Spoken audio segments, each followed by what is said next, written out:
Elle est si réputée que dans certaines régions du monde, le mot mustade remplace le mot hameçon. La société en fabrique plus d'1,2 milliard par an, consommant 75 000 km de fil d'acier. Ce qui suffirait largement à tendre un fil entre la Norvège et New York, plus de 12 fois. On utilise de l'acier suédois contenant 0,7% de carbone pour le rendre très résistant. Mais il n'est pas encore assez solide pour un hameçon. Et il est encore beaucoup trop sale. Un énorme crochet immerge donc les bobines de fil dans un bain d'acide. Il ressort parfaitement propre, mais ne ferait pas encore le poids face à un requin de 100 kg. Le fil d'acier va donc passer à travers une série de matrices. Au début de son parcours, le fil d'acier fait 7 mm d'épaisseur.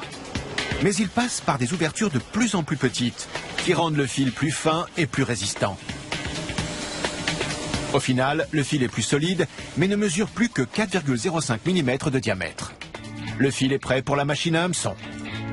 Ces exemplaires sont au musée de la société. Mais le principe n'a pas changé depuis leur création en 1877. Dans l'industrie de l'hameçon, il y a toutes sortes de requins dont il faut se méfier. Les brevets empêchent les copies, mais expirent après quelques années. À ce moment-là, le concept devient public. C'est pour ça que cette machine à hameçon n'a jamais été brevetée. Ces secrets sont jalousement gardés par le responsable de la production, Ernst Anderson. Ces machines sont le secret de notre succès. C'est pour ça que c'est confidentiel. Vous avez plus de chances de pêcher le monstre du Loch Ness que d'obtenir d'Ernst le secret de la machine. Tout ce que je peux vous dire, c'est qu'on fait entrer du fil d'acier et que des hameçons ressortent de l'autre côté.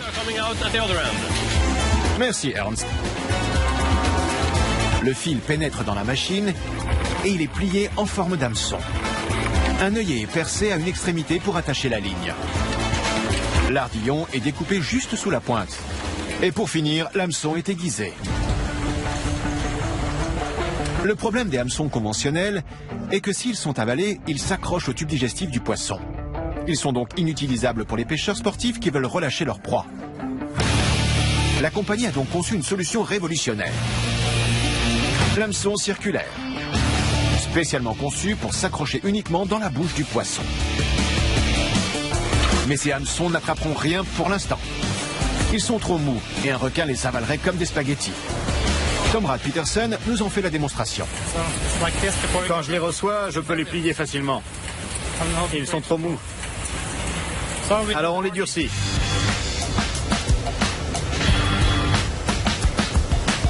Pour solidifier les hameçons, cette machine les chauffe à une température de 850 degrés Celsius. Pour durcir le métal, il faut le refroidir très vite. Lorsqu'ils ressortent du four, les hameçons sont plongés dans de l'huile qui les refroidit à 60 degrés. Ils passent de 850 degrés à 60 degrés en seulement une seconde et même moins. C'est ce qui rend l'acier solide.